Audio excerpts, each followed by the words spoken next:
প্রবল ঘূর্ণিঝড়ের রূপ নেয়ার পর উপকূলের দিকে ধেয়ে আসছে রেমাল, যার প্রভাব পড়তে শুরু করেছে উপকূল জুড়ে। বন্ধ করে দেওয়া হয়েছে কক্সবাজার রুটের বিমান চলাচল, বন্ধ রয়েছে অভ্যন্তরীণ নৌ চলাচল।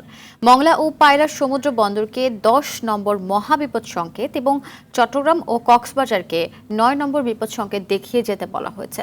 সন্ধ্যা নাগাদ পটুয়াখালীর খেপুপাড়ায় আঘাত হানতে পারে ঘূর্ণিঝড়টি। এ সময় 8 থেকে 10 ফুট উচ্চতার জলোচ্ছ্বাস হতে পারে।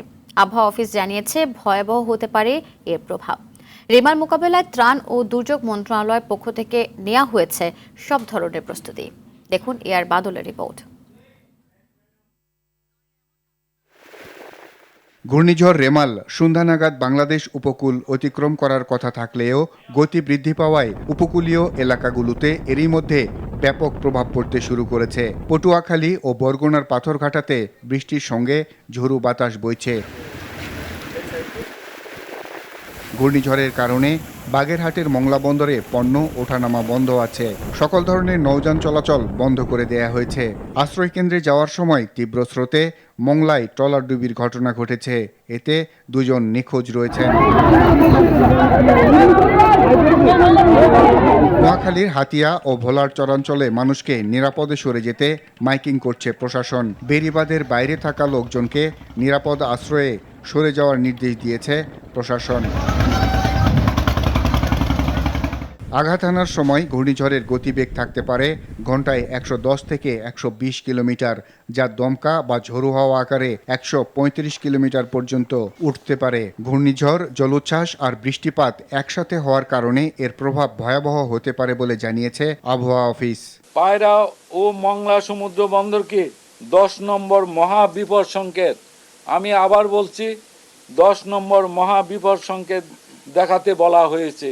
উপকূলীয় জেলা খুলনা, সাতক্ষীরা, বাগেরহাট, পিরোজপুর, ঝালকাঠি, বরগুনা, বরিশাল, ভোলা, পটুয়াখালী এবং তাদের অদূরবর্তী দ্বীপ ও চরসমূহ 10 নম্বর মহাবিপদ সংকেতের আওতায় থাকবে।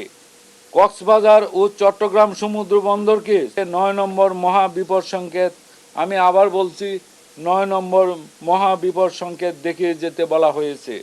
চট্টগ্রাম, কক্সবাজার, ফেনী, কুমিল্লা, নোয়াখালী, লক্ষ্মীপুর, চাঁদপুর এবং তাদের অদূরবর্তী দ্বীপ ও চরসমূহ 9 নম্বর মহাবিপদ সংকেতের আওতায় থাকবে।